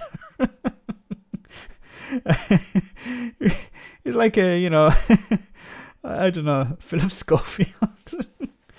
Lammy's too nice. Janie, yes. Maximilian, the media knows lazy-minded right-wingers prefer slogans and scratching their testicles while playing Counter-Strike than questioning things. You're right, yes. I don't know who David Lammy is. David Lammy is an MP from... I don't remember. Is it from London? I'm not sure exactly. Get John Prescott back. Take him out of retirement. Get John Prescott back. Yes. It's like a Philip Schofield. Excuse me. Where's Angela Rayner? I don't know. Not sure if Angela Rayner is a great attack dog though, but I miss Dennis Skinner. Yes. Thick Lenny Henry. I like Barry Gardner. I do, but he's too nice of random nails. Tottenham, sorry, I believe, Max. When I saw the 350 million on the bus on the news back then, I thought it was crap because no Tory is going to put that money into the NHS. Of course not. But it showed how simple slogans worked. You know, we're going to fund the NHS. We're going to take, but it's always about blaming, and the same things happen here in Europe, in Italy, for example. When something goes wrong, blame the EU. You know, the schools aren't fully funded, blame the EU. Why are we sending money to the EU? We should be spending it on our own people. You get the same sort of rhetoric all the time. You know that the Labour Party should they should hire Farage. Don't worry, he will work for whatever money you put in front of him, he'll do it. And he'll become a socialist. He'll be wearing a hat like Jeremy Corbyn, with a little star on the front. If you give him the right amount of money, Farage will sell his arse to the highest bidder. I can guarantee it. And he'd be extremely useful for the Labour Party, I think. Why is the sky grey? Blame the EU. Of course, Philippe. Oui, Scott's dog, welcome to the stream. I didn't say hello to you before. Anyway, let's jump up to Scotland. It says here, Scottish Tories would boycott unofficial independence referendum. So, leader Douglas Ross attacks divisive SNP plan for second vote without Westminster approval. You notice how the unionists will always point to how this is divisive. I uploaded a video recently about Arlene Foster in Northern Ireland describing a border poll, which is included in the document of the Good Friday Agreement. A border or part of the Good Friday Agreement, the idea of a border poll, and she was saying this is divisive at this moment in, we're dealing with a pandemic. We should be focusing on that instead of these divisive constitutional changes. Anyway, he says Douglas Ross, the Scottish Tory leader, has said that the party would boycott a Scottish independence referendum set up without the approval of Westminster. Ross said Scottish National Party proposals for Holyrood to empower itself to stage a fresh referendum if Nicola Sturgeon's party won a majority in May's election should not be seen as credible or legitimate. He urged Labour and the Liberal Democrats to reject any attempt by the SNP to sidestep the current legal arrangements. Under the Scotland Act 1998, Holyrood can only hold an official referendum after being granted a Section 30 order by Westminster. Isn't it a little bit... Now, I really hope this doesn't happen. I really hope that the Labour Party and the Liberal Democrats don't join forces with the Conservative Party. Like, how would Keir Starmer explain in Westminster to, how would he explain the Labour Party criticising Boris Johnson on at every turn and then saying, yes, we're going to support the Conservative Party in Scotland because the majority of people in Scotland want another referendum? I think it would destroy the Labour Party. Whatever's left of the Labour Party in Scotland would be destroyed, and whatever's left of the Liberal Democrats would be destroyed as well. It would be going against the will of the people. We've heard that expression before, the will of the people. It's not a wildcat referendum. Referendums bill has been passed into law. Speaking of party and Farage, do you think he would rather join the Mankini party or the Loincourt party if he was paid enough? Okay, thank you very much, Cotton Cat. So I think Cotton Cat need to be banned from thank you for that mental image. I don't know which is worse. Maybe I would prefer, it's like having a vomit sandwich or a shit sandwich. I would prefer Farage in the loincloth than in the mankini. I still believe mankinis are a crime against humanity. Anyway, it goes on to say, Ross said on Monday that Sturgeon had until now promised that she would only support a fresh vote on the basis that it would be it was the process of the 2014 referendum and one she had described as the gold standard. Describing another route as a wildcat referendum, Ross said, anything that constitutes an unofficial referendum should be boycotted. It shouldn't be given any credibility. It is, again, a divisive tactic by the SNP to split our country apart. He added, I would take no part in it, and I would hope anyone, not just unionist supporters, but people who support democracy, should not take part in these wildcat unofficial referendums. So yes, I would make a plea to the Scottish Labour and Scottish Liberal Democrats and anyone who believes in democracy in Scotland. So if Boris Johnson is saying, I'm going to defy the Scots, their referendum, their democratic right to a referendum, then how can the Tories turn around and say, we must defend democracy?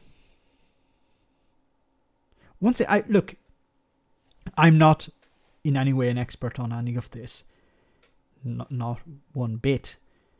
But I understand that I feel that if people, if the Conservative Party believe the union is strong, if they believe that the Scottish people would vote to remain in the union, then why would they have a problem with a referendum?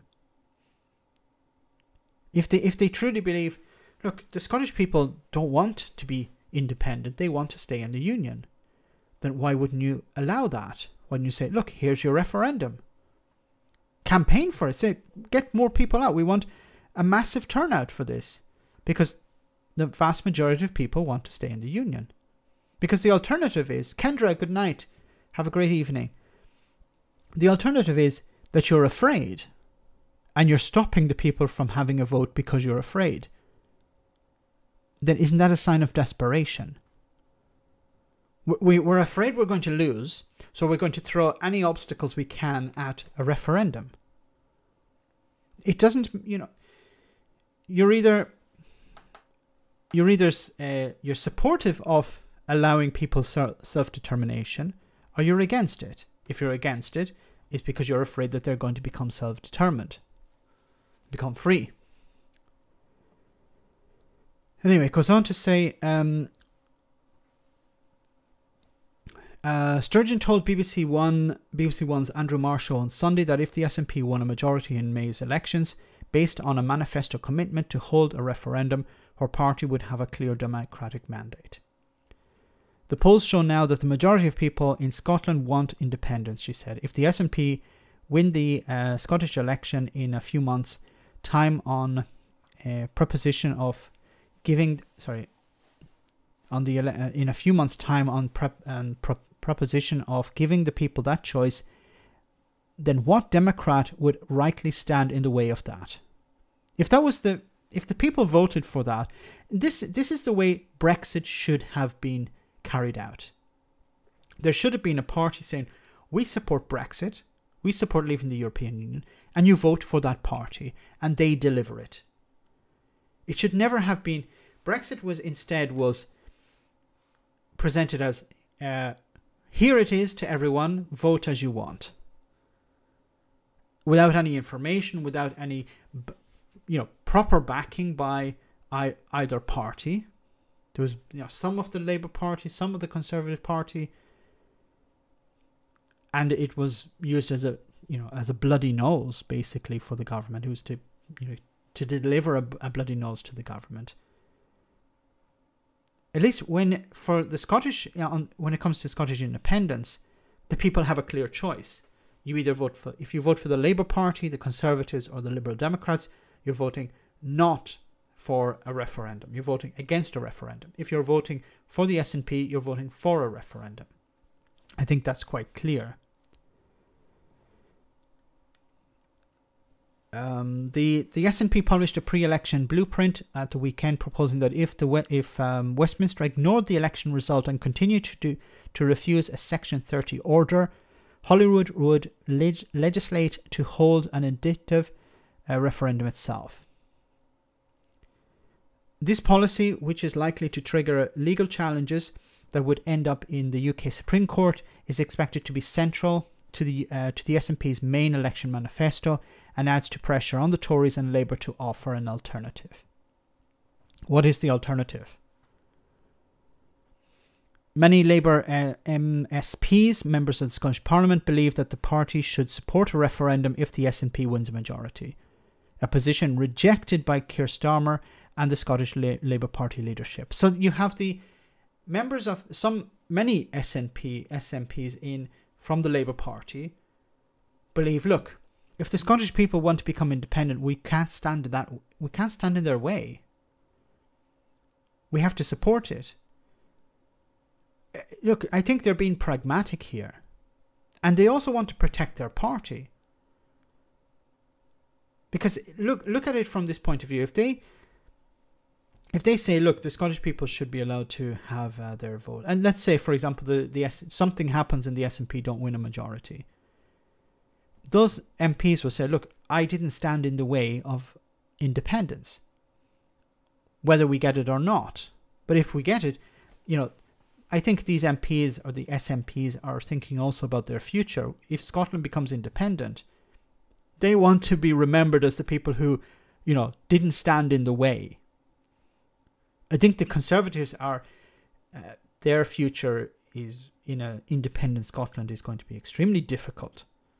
Imagine Scotland becomes independent and you have an MP, a future Scottish Parliament, and you have an MP running for the Scottish Parliament, and this MP was, yeah, I was against Scotland becoming independent. Now it's independent, but I was against that. It would be like, no, I don't want to say that, but maybe it's a bit extreme, this comparison, but it'd be like, you know, a Confederate running as a senator today. I was against, or, you know, a monarchist running in the United... No, it's probably better. A monarchist running in the United States today. I want to bring back the British. I want to bring back the British control over... Or I was supportive of British control over the United States. And that's a terrible analogy. Okay, but I think you more or less get what I'm talking about. Sorry, I have to read some of your comments. I've been blabbing away too long. Breaking news: Greece threat to leave the euro. Well, Greece is always threatening to leave the euro.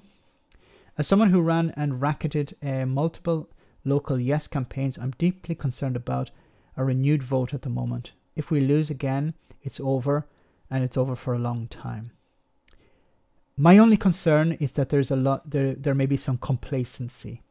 We're seeing lots of polls, you know, and you know, I don't have my finger on the pulse. I'm not on the ground in Scotland, but I think some people would disagree with me on this, but I think the longer it goes on, the worse it is for the independence movement. They have to strike while the iron is hot.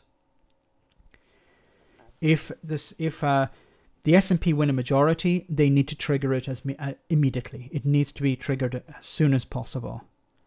Because if they say, okay, we're going to have a referendum sometime next year in 2022, what happens is apathy starts to build, to eat away at the movement. And then what happens is you have fragmentation. So you'll have people who say, no, we want this type of independent Scotland, or we want this type of independent Scotland.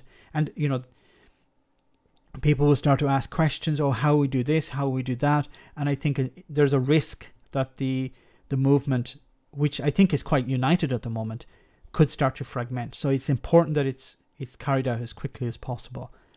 Once again, about polls, about the SNP winning a majority, you know, I think it's important that people get out and vote, not just, you know, assume, well, the polls are really, you know, are pointing in an SNP victory, a massive majority, then somebody else will go out and vote.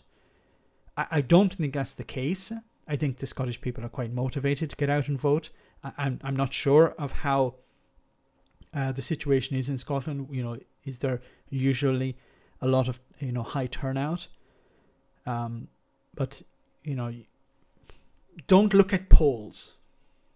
It's the same way about Biden. You know, people are saying about Biden is going to thrash Trump. Biden is going to win a massive majority. You know, as the results were coming in, it seemed, it's not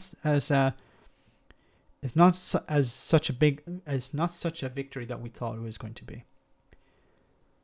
Those Polish people again. Sorry, I didn't notice that. Scotland would need its own currency in the interim. I don't think. See, these are technical issues, or in a sense political issues that can be resolved. There have been many videos about how Scotland would be able to operate with its own currency. It needs to build up probably reserves at the moment. It should be building up reserves at the moment, I think, preparing, and I think Scotland has been, in a sense, preparing for independence, and of course, eventually becoming a member of the European Union.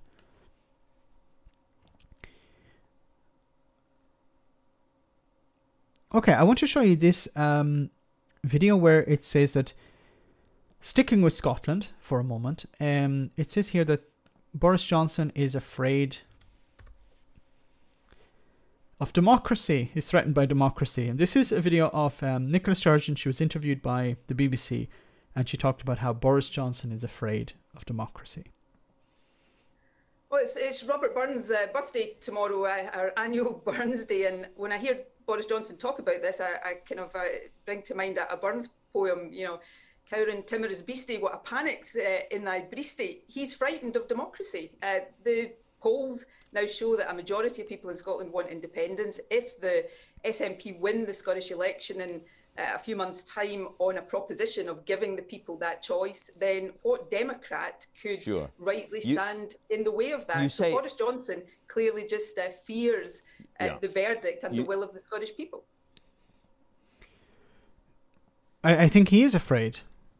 Once again, I said before, if he's not afraid of a vote, then bring it on.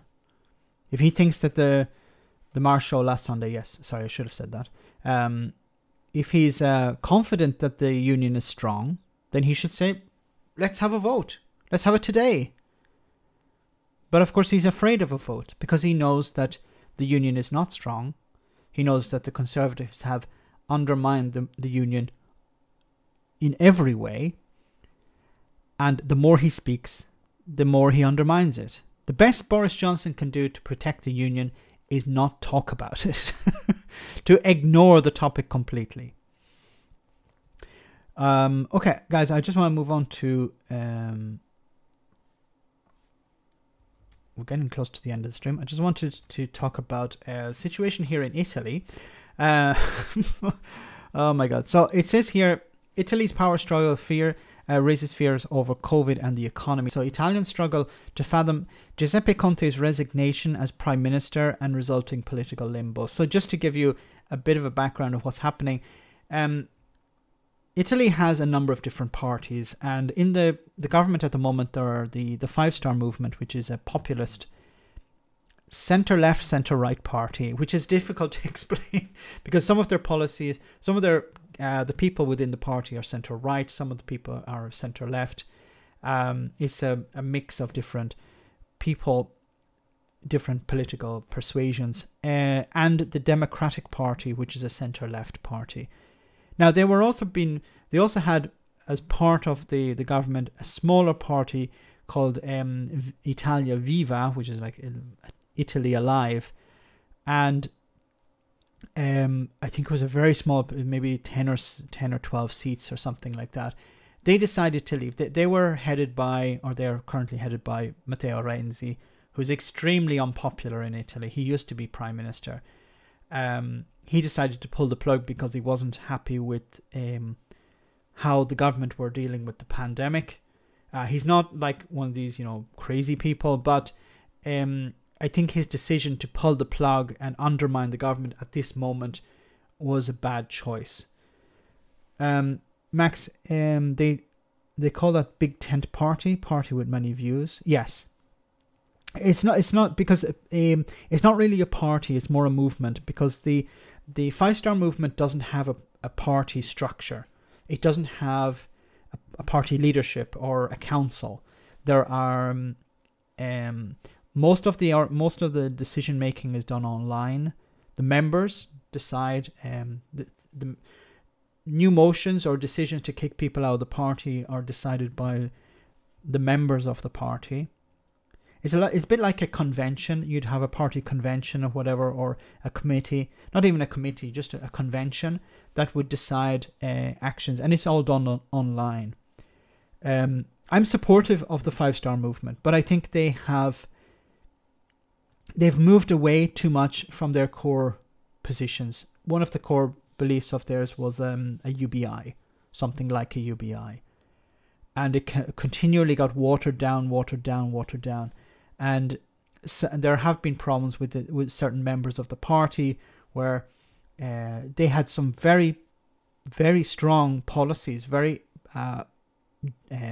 forward-looking policies. One of them being, for example, politicians would earn the medium wage.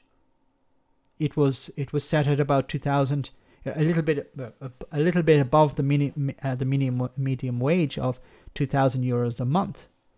Politicians would have 2,000 euros a month. The idea being that politicians are civil servants. Politicians are employees of the people. They're not this aristocracy that we have in most countries. You know, politicians are a political class. And in Italy, of course, for generations, we've had this political class where you have politicians. Imagine people like Jacob Rees-Mogg, basically. Okay, maybe even worse than Jacob Rees-Mogg. So completely unable to relate to the ordinary people. This was one of their policies, to have bring politicians down to the level of ordinary people, to understand ordinary people's problems. Jacob Rees-Mogg will love it. And then another policy that I think was really good was the idea of politicians remaining in Parliament for 2 sessions, a maximum of 2 sessions. Once you're finished your 2 sessions, you're out. Now, this works because it's a political movement, not a political party. A political party would, we'll stick people in there and they become puppets, basically. But a political movement, it works better in a political movement because the people, that doesn't sound like a bad idea, actually. The people who, step forward to be a politician do it because they're not going to make a lot of money out of it. And they're not going to get some sort of cushy job where they, retire on it. There'd actually be no pension. What you do is you do it because you believe you want to improve the country. It would be people. Of course, it's not a perfect system, and of course, it wouldn't be able to stop people coming in and undermining it, or maybe getting backhanders or whatever. But people within the movement who were, for example, corrupt, were kicked out. Now, political parties don't do that. If somebody's corrupt, we just run a newspaper article about how they were, saving children or, donating to a food bank or something like that. Berlusconi. Or they promote the corruption, saying, look how corrupt they are. They're great for business. So at least within it's I think a problem with the 5-star movement is that it doesn't. It's not designed for this type of politics, and this is not a criticism of anyone who's Italian on the stream. I know there are some Italians on the stream, but I think the Italian political parties are stuck in the last century. They still have a 20th century mentality, and a lot of them are just there for the money and the power. They don't care about ordinary people, and unfortunately, I think. The 5-star movement are losing a lot of support at the moment because people believed in them a lot. They believed that they could do many things, and they weren't able to because they didn't have enough power in order to completely radicalize the system, to completely upend it, and they failed for that. And then people are saying, "Oh well, look, they failed." A bit, UBI. Is an amazing it's amazing to compare the 5-star movement to UBI. UBI normally fails because it wasn't implemented correctly. Because we tried it, in this community, in this little town, we gave people €200 per month to live on. That's not going to work. It needs to be implemented fully. If the 5-star movement were the main party in power, if they had all of the power. It sounds a bit dictatorial, but if they had all the power, they would have changed Italy completely, I think. Didn't an Italian comedian start 5-star movement? Yeah, he was. He started it with a blog. He was an Italian an ex-comedian. He would rant. I think it's interesting to look at some of his speeches from the past, Beppe Grillo. Because and I'm not a sycophant of Beppe Grillo because I disagree with him on some things, but he was very good at attacking politicians, and he was taken off the air because he criticized certain politicians. He went, oh, he's gone too far, and they censored him. So what he did was when the internet started off in the 1990s, he said, look, I'm going to go on the internet. They can't censor me there. And he slowly built up a blog on the internet, and he got a lot of support and followers. And then he said, look, let's attack corruption. Now, he's not a perfect figure, okay? He's not somebody who should be worshipped, not at all.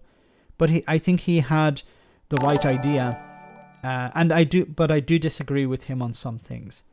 I'm a bit concerned about some of his, I don't like to call it love, but some respect he had for Nigel Farage. I think he liked Nigel Farage because he thought Nigel Farage was like him. But Beppe Grillo really believes in ending corruption, in destroying the system. Nigel Farage believed that he could pretend to be like that in order to get support and funding. So I don't know. I've been trying to find out some information about the current feelings Beppe Grillo has towards Nigel Farage. I hope they've changed, but I don't know. Michele, thank you so much. Michele or Michelle? Thank you so much for that super chat. Thanks for all your content. Makes for a more interesting YouTube. Thank you so much. They're very kind of you. I love the comments you guys write. It really makes it worthwhile. They give you more welfare is in Italy, but there is less work. The situation in Italy, there's so many social problems that need to be fixed, and I think some issues may never be resolved, unfortunately, and it's a real pity because you have so many young people want to better themselves, want to maybe start a business or start something, but they're hamstrung because the government is corrupt. The mafia in many places are a state within the state, and it's very difficult to overcome that. 11 likes to 400. Smash that like button, guys. You're a bam. Is that as liked? Such a beautiful country, though. Yes, and there are so many opportunities to take advantage of tourism and the beauty and the food. It's just a pity that things have the corruption brings everything down.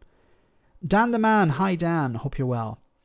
Okay, let's move on. I just wanted to cover that story. So there's at the moment the Prime Minister, sorry, I rambled on there, but it says here, Italy's political crisis has left the country in limbo in the middle of the coronavirus pandemic, raising fears that a power struggle at the heart of government will hamper its economic recovery plan.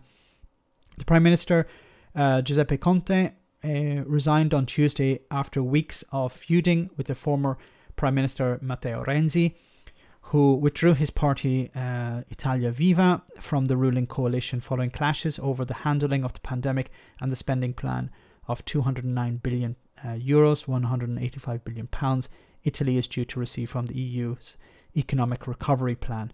This is something also that really pisses me off, is that you have the right-wing parties who are constantly criticizing the EU, saying the EU is oppressive. Similar type of language and rhetoric you hear from Brexiteers in the UK. In many ways, the EU are propping up the Italian state. The EU are pumping huge amounts of money in. And unfortunately, the Italian government is not spending it the way it should be spending it. Italians are struggling to fathom the motives behind the crisis at a time when the economy is in deep strife and COVID-19 is killing hundreds of people a day. Italy reported 541 coronavirus deaths on Tuesday, up from 420 the day before, while the daily tally of new infections rose to 10,000 from 8,000. The problem is that politicians who have a little bit of power want more power, and they're willing to collapse the government in order to gain that. Now, it seems that maybe following this story, this was it's actually today, I don't know if they updated it, but it seems that Conte may actually be able to form a new government, but I don't know if it would be enough for him to be able to avoid more challenges in the future. Glasgow Kiss, thank you so much for that. €3 is the UBI swear jar. 4 if you can read it out loud, like reading. Sorry, if you read out like. Sorry, if you say it out loud, reading this.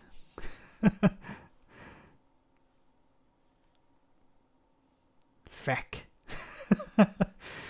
Okay, let's move on. Let me just check the time. Oh, we just have enough time to look at one more. No, I thought I had it. Where is it? No, it's not here.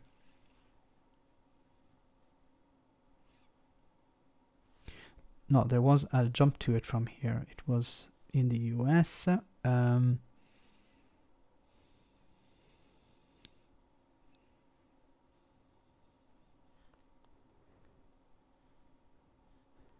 No, there was an article. I lost it, but no,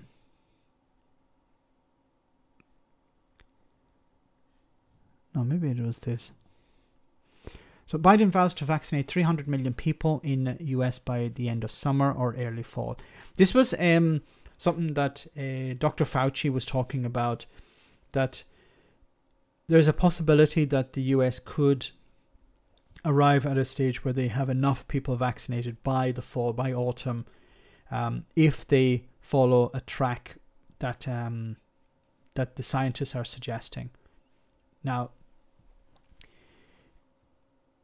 it says here, the administration's immediate plan is to accelerate vaccine distribution to deliver nearly 1.4 million shots per day and 10 million doses per week for the next 3 weeks, as part of the White House's earlier stated ambition to vaccinate 100 million American people in 100 days. That's a massive undertaking. It says here, on Monday, Biden said that he was hopeful that the US would be on track to deliver nearly 1.5 million vaccines per day, and that the US would be well on its way to herd immunity by the spring. Over the weekend, the nation's top infectious disease expert, Dr. Anthony Fauci, described 1 million vaccines per day as a floor, not a ceiling. So that's a minimum.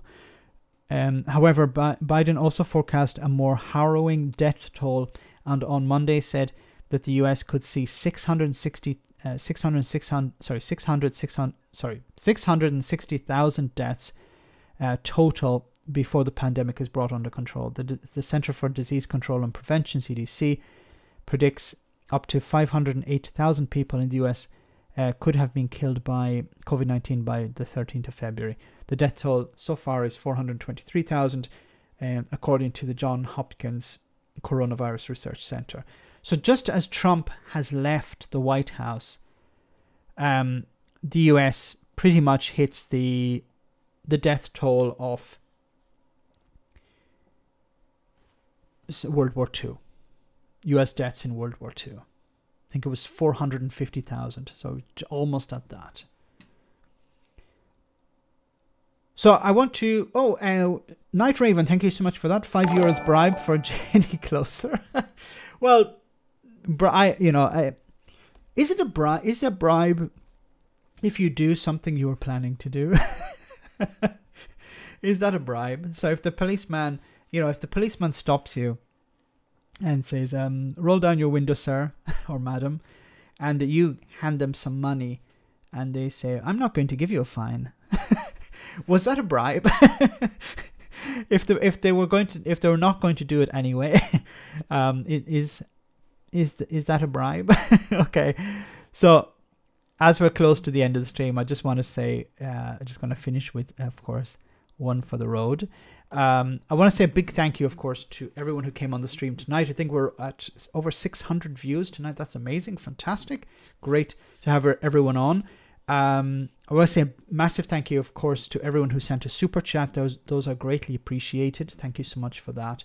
And of course, I want to say a big thank you to the moderators who are always doing an amazing job. I don't think we had any trolls tonight. 600 people viewing and no trolls. I think that's amazing. Or maybe somebody slipped in and I didn't see. So I want to say once again, thanks to everyone who came on the stream. Remember, if you want to support the channel, you become a patron if you want, where you get instant access to Discord, where all the fun is at. And if you want to, if you can't, you can also support the channel in other ways. And of course, if you know, it's a difficult time, I know, for many people, so you can also support the channel just by sharing videos on social media, liking, subscribing, posting a comment. All of that greatly helps. So enough of me blabbing. Let's get to Janie.